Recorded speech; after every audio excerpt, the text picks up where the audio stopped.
Hey, brand builder, Rory Vaden here. Thank you so much for taking the time to check out this interview. As always, it's our honor to provide it to you for free. And wanted to let you know there's no big sales pitch or anything coming at the end. However, if you are someone who is looking to build and monetize your personal brand, we would love to talk to you and get to know you a little bit and hear about some of your dreams and visions and share with you a little bit about what we're up to see if we might be a fit. So if you're interested in a free strategy call with someone from our team, we would love to hear from you. You can do that at brandbuildersgroup.com/podcall, brandbuildersgroup.com/podcall. We hope to talk to you soon. So you want to scale your coaching practice. This is a conversation that I have with so many individuals who are beginning on their coaching journey or who've been on it for a while, and they go, I'm ready to take it to the next level. So figured, why not have this conversation in a recorded sense so that we can share it with the masses. So a couple of things that I think are really important to have this conversation. The first thing is asking yourself, why do you want to scale? Because you don't have to. And I think the important thing to realize is that scaling takes a lot of work, a lot of time, a lot of resources, and it takes people. Right. And I think what people also don't realize is that often in order to scale, you will lose money before you make money. Not always, but often. And the truth is that our reasons for scaling are often out of line or out of alignment with what we really want.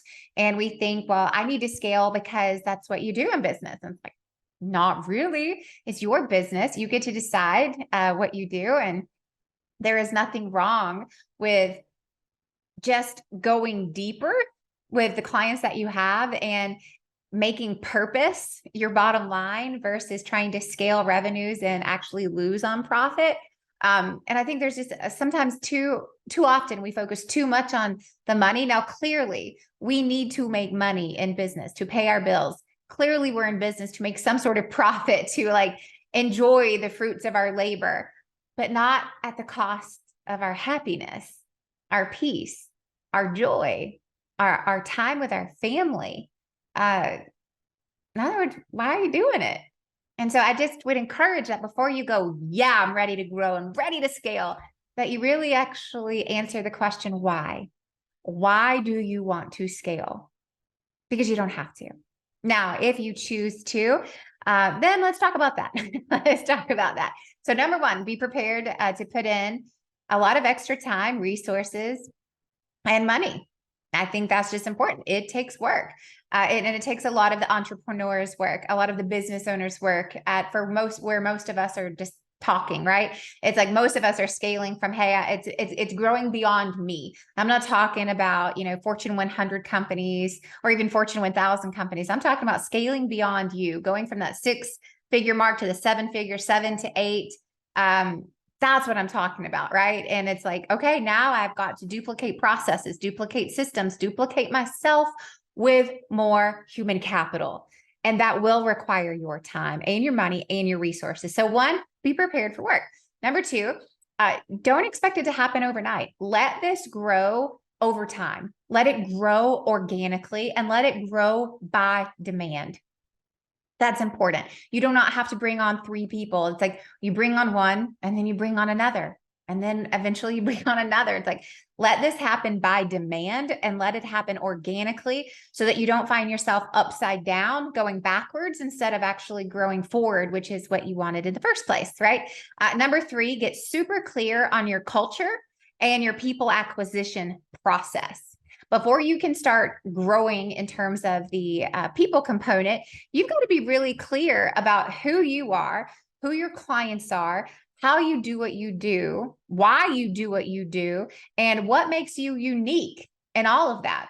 And you've got to align yourself with people who line up with that. Culturally and beliefs and values, like that's important. Before you start expanding your company, which is also your reputation, this is a reflection of your personal brand. You've got to make sure that you have all of this work dialed in so that you can be a magnet to people who are like that, or you can be the opposite, right? You can be repulsive, polarizing to the people who aren't. And you want to be a little bit polarizing in the fact of, I would love your culture, or not for me. You need to make it that clear so people can make an easy yes or an easy no, and so that you can make an easy yes or an easy no. So get clear on your culture and your people acquisition process. So what do I mean with our people acquisition process? Where do we find people? How do we interview them? How do we make the offer, and how do we onboard them, right? So a couple of things here I think that are really important is one, where do people come from? In my personal opinion, we're kind of at a place in our life where you're going to need to come from someone I know, right? There are very few resumes that I put online and I'm talking specifically about a coaching business, right? But it's like, I know you, or I have a client who knows you, or a friend who knows you, or another business owner who knows you. So network. Why? Because this is going to be such a key part of the reflection of your reputation, but also it's because if I'm going to entrust my clients to you, which is a really big, important part of the relationship I have with my clients, then I need someone else who can vouch for you. And I'm not talking about stranger references. Like, I want to know you. So where do you find people? It's like you network, right? You network through your friends and business acquaintances. That is what we do, right? Through our own employee base, our client base, friends. I don't put job ads up anymore because it's a very lengthy process to filter through the masses to find might be one or two potentials, right? And so that's not the answer for everyone. I'm not talking about scaling with dozens of people. I'm talking about the ones and the twos. And it's like, I'm going to network myself to finding that right person. That's where we do. Slow down the interview process. You don't have to make a decision in 24 hours or 1 week. It's like, meet the person in person, even if that requires travel time to get together. It's like, you must meet in person. They need to do a shadow day. They need to get to know you. You need to get to know them. We always do the spouse test, which is, are they married to crazy, right? That's one of the great lessons we learned from EntreLeadership at the Dave Ramsey organization. It's like, man, you're not just, it's very much like a marriage. It's like, you're not just hiring a person, you're hiring who they're attached to. So are they single? Are they married? Do they have kids? It's like, those aren't deciding factors in whether or not you hire someone, but man, you do need to know those things about the people that you're going to spend 60% of your time with every week. It's like, I need to know where you're coming from, so I know that if we're aligned. And then shadow days, right? It's like, they got to see the job, not read it on a piece of paper. They got to experience the job, and you need to experience them experiencing the job. Those would be all things. Hire for experience. These are a couple of tips. Hire for attributes, not skills. Hire for their values and their character traits, not just skills. Now with that, it's like, yeah, you need to hire for experience. You need to hire someone who can do the job, but you also need to hire someone who shares the same cultural values and beliefs that are in alignment with you and your client base, especially if you have an existing client base. All right, next thing, set pricing based on your people talent, right? So as you start scaling in people, this allows you to have different pricing tiers. It's likely going to cost a different amount to coach or work with you than it does the people that you're now bringing on. So that allows you to have new tiers, new levels of service. And I think this is really important for two different reasons. One, most of you are underpriced and you need to increase your prices. And most of you need to increase your prices for you. So this is a great opportunity for you now to have a tiered pricing schedule where the current pricing you have is now the pricing to work with my coaches that I'm bringing on board to help, but to coach with me. And now I'm increasing that, right? It's a simple supply and demand. You increase prices when there is more demand than supply. When you have more supply, i.e. a new person, then you can keep prices the same, right? And then over the course of time, you have to hire another person. It just allows this opportunity for you to set pricing the way it should be, which is a little bit based on supply and demand of your time and availability. But as you bring on more people, you don't have to outprice yourself out of the market that you serve or love unless you want to, and that's up to you. And then the last little quick tip, because I'm trying to keep these short, is create recurring revenue lines. right? When you set your coaching pricing model, when you're thinking about scaling, now this is specific to scale, it's you have to have products that allow you to have some recurring revenue. If it is always, I'm going to sell a 3-month contract, I'm constantly trying to renew this quarterly thing, you're going to be in sales mode all the time, right? So what can you do to create some monthly recurring revenue models or annual recurring revenue models that make it a no-brainer for people to sign up for those? Now, they may buy additional services that aren't that project-based services, but this is a membership model is what I'm talking about. This is, it could be an annual mastermind model that renews and recurs over time, not a one and done.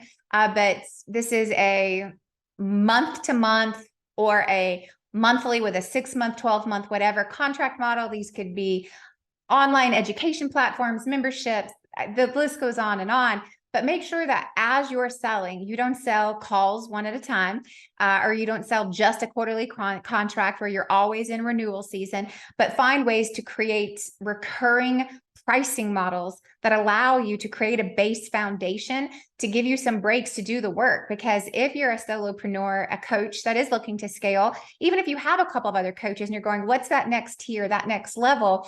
The biggest thing is like, it's really hard to create both lots of new revenue and nurture and care for the existing client base that you have, right? And so some of the very first positions that you may need before too long is a salesperson. So you've always got someone focused on bringing new business in while you or your coaches focus on keeping the business that you have. So first questions first, why do you want to scale?